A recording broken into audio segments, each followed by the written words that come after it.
कुछ बच्चे भी लगभग ट्रेंड करके टॉप ट्रेंडिंग में लाए हैं, रोज़गार दो। वो भी कह रहे हैं कि हमारे साथ न्याय नहीं हुआ। अम्बा एक्साइज से पढ़ी, विधायक बन गई।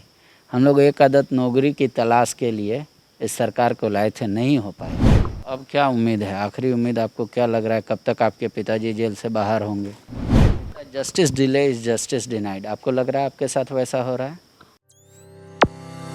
The Blackboard, Best Coaching Institute of Ranchi. नमस्कार। एक विधायक पिछले 1.5 साल से, वो भी सत्ता पक्ष की विधायक, अपने पिता के ऊपर हुए केस का जांच कराने की मांग कर रही हैं। उनको जेल से रिहाई की मांग कर रही हैं, केस वापसी की मांग कर रही हैं। इनका कहना है कि इनके पिता और इनकी मां पर जितने मुकदमे दर्ज हुए, पूर्व की सरकार ने जानबूझकर दर्ज किया। अब कुछ रिपोर्ट भी आई है जो इनकी बात में थोड़ा वजन देती है। पुलिस रिपोर्ट में भी, जांच रिपोर्ट में भी ये बात आया कि केस के आईओ ने मैनिपुलेट कर दिया इस केस को। अब क्या परिस्थिति है, योगेंद्र साव जो जेल में हैं फ़िलहाल, उनकी पत्नी निर्मला देवी, अब बेटी अम्बा, अब कहाँ है मामला? अब देखिए 5 केसेस का रिपोर्ट तो सरकार को सौंप दिया गया है सीआईडी के माध्यम से। बाकी केसेस का भी हमने आज मैं खुद माननीय मुख्यमंत्री जी के पास जाके उनको आवेदन भी दिया है और उनसे आग्रह भी किया है। उन्होंने आश्वासन दिया है कि हम जांच कराएंगे और मेरी यही मांग है कि जो अधिकारी इसको जांच कर रहे थे वही अधिकारी से ये जांच हो, क्योंकि इसमें संलिप्तता ज़्यादा से ज़्यादा कुछ पुलिस प्रशासन के लोगों के साइड से ही है और जो अधिकारी इस पे संलिप्त है उनको बचाने के लिए मतलब किसी भी लेवल तक कोई भी अधिकारी मैनिपुलेट कर सकता है। तो जो भी अधिकारी इस जांच को उजागर किए, तथ्य को उजागर किए, उसी अधिकारी के मॉनिटरिंग में, उसी अधिकारी के माध्यम से ये सारा जांच हो। आप पे, आपके पिताजी पे और माँ पे कुल मिला के कितना केसेस हैं? कुल मिला के लगभग 30-35 35 केसेस हैं। आप लोग 38 केसेस। तो आप लोग सब हर बार वो भी बोलते थे कि हम आंदोलन करते हैं इसलिए केस हो जाता है। आपकी माँ भी कहती हैं, अब आप भी आंदोलन के ही तौर पे हैं। कई बार आप जाके कोयला खदानों में आंदोलन कर रही हैं, कभी सड़क पे बैठ के आंदोलन कर रही हैं।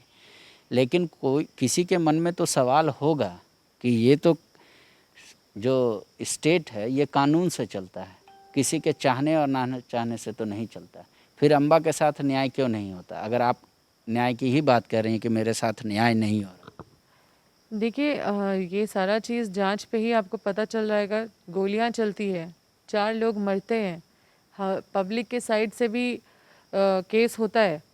लेकिन जब हाई कोर्ट आदेश देता है एफआईआर का तो एक ही दिन में जांच करके एसपी डीएसपी जो उस समय के थे एक ही दिन में सबको निर्दोष साबित कर देते हैं तथ्य की भूल बताकर। और हमारे ऊपर जो केस होता है वो अभी चल रहा है और उसमें बेल में 3 साल तक हमारा बेल नहीं हो रहा है, जबकि मतलब उसमें कहीं भी केस डायरी में वो जो गोली चली तो 4 मौत हुई, वो उस चीज़ का जिक्र नहीं किया गया। तो आप सोचिए कि इस तरह का केस है, एक घटना किया जाता है, एक घटना में सीरीज़ ऑफ केस होता है, 91/15, 92/15, 93/15, 94/15 और सारा इसी तरह से मतलब फर्जीवाड़ा निकलता है। आंदोलन करना संवैधानिक अधिकार है लोगों का, और अगर हम संवैधानिक अधिकार के तहत कर रहे हैं आंदोलन और अपना मांग को उचित जगह पे रख रहे हैं तो उस पर किसी भी तरह का कार्रवाई मतलब जब तक कुछ हमारे हाथ से कुछ गलत नहीं हो रहा है तो हमारे ऊपर इस तरह से हमको मैनिपुलेट करके फंसाना तो गलत है ना। आप कांग्रेस पार्टी की विधायिका हैं, क्या आपने पार्टी के अंदर कभी इस बात को नहीं रखा शीर्ष नेताओं के कि हमारी सरकार है, हाँ, कानून है, फिर भी उसके बावजूद भी हमको न्याय नहीं मिल रहा है, इन मुद्दों पे हमारी आपत्ति है, इस कारण से ये सब केस विड्रॉ होना चाहिए? देखिए हमने हर बार रखा है और कई बार रखा है और मुझे आश्वासन भी मिला है कि न्याय दिलाने में वो लोग सहयोग करेंगे। Justice delay is justice denied. आपको लग रहा है आपके साथ वैसा हो रहा है? बिल्कुल हो रहा है। जस्टिस बहुत ज़्यादा डिले हो गया है और डिनाइड भी हो गया है, क्योंकि मेरे पिता को मतलब ऐसे अधिकारी बैठ के मतलब ऐसा बोलना नहीं चाहिए मुझे मीडिया में, लेकिन कोर्ट में भी कोर्ट को गुमराह करने का काम अधिकारियों ने किया है। और हर चीज़ आप लोगों के सामने है, पब्लिक सारा चीज़ जान रही है। अगर जनता के नज़र में निर्दोष होते मेरे पिताजी तो हम आपके सामने इस बागडोर को संभाल के और यहाँ पे आपके सामने ऐसे नहीं बैठे होते। अब क्या उम्मीद है, आखिरी उम्मीद आपको क्या लग रहा है, कब तक आपके पिताजी जेल से बाहर होंगे? देखिए हम लोग तो जब तक न्याय नहीं मिलेगा तब तक इस चीज़ से हम लोग हार नहीं मानने वाले। हम लोग जांच तो करवाएंगे और हमारी सरकार है, हमें पूरा विश्वास है कि जांच करेगी हमारी सरकार, और इसमें कोई दूसरा विकल्प ही नहीं है, जांच होना है। और जो हमारे ऊपर जो फर्जी केसेस किए गए हैं जिस तरह से, और उनको भी सज़ा होना चाहिए, उनके ऊपर भी कार्रवाई होनी चाहिए। हम लोग को जो झेलना था झेल लिए, बहुत झेले हम लोग, बहुत संघर्ष किए हैं, लेकिन उन लोगों को भी सामने आना होगा जो ये कारण बने हम लोगों को गलत तरह से गुमराह करके कोर्ट को या फिर लोगों को, पब्लिक को गुमराह करने का जो कोशिश किए, पर पब्लिक गुमराह नहीं हुई है। जनता की अदालत में हम लोगों को न्याय मिला है। और रघुवर दास और अनुराग गुप्ता ये लोग पे कार्रवाई भी हुई, कोर्ट ने भी उनके ऊपर कार्रवाई किया है। और ये लोग ऐसे बड़े पोजीशन में बैठे हुए हैं, झारखंड के मोस्ट इम्पॉर्टेंट पावर इनके हाथ में था और ये लोग हमारे पीछे पड़े हुए थे। तो जांच करना तो बहुत स्वाभाविक सा चीज़ है जो करना चाहिए, और हर किसी को पता है कि हमारे साथ अन्याय हुआ है।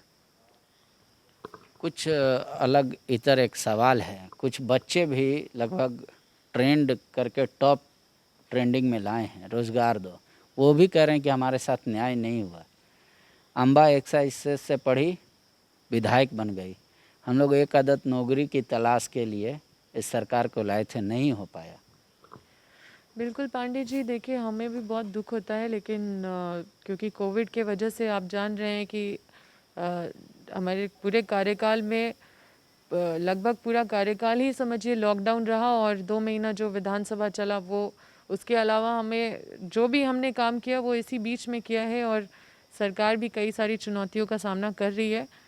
तो मुझे पूरा विश्वास है कि अभी जैसे ही ये सारा मामला संभलता है वैसे ही नियुक्तियां का प्रक्रिया शुरू हो जाएगा, और जिनसे जिनसे जो भी वादा हमारी सरकार ने किया है वो सारा वादा पूरा होगा। अपनी ही सरकार में उम्मीद लगाए बैठी है अम्बा कि इनके पिताजी के साथ न्याय होगा, इनके परिवार के साथ न्याय होगा, और कह रही है उन छात्रों के साथ भी न्याय होगा जो रोज़गार की तलाश में हैं। सरकार जो जो वादा की है हर व्यक्ति से उसको पूरा करेगी। कोविड का समय है, थोड़ा वक्त ज़रूर लग रहा है। शुक्रिया। TheFollowUp.in. Like, share, and subscribe. www.thefollowup.in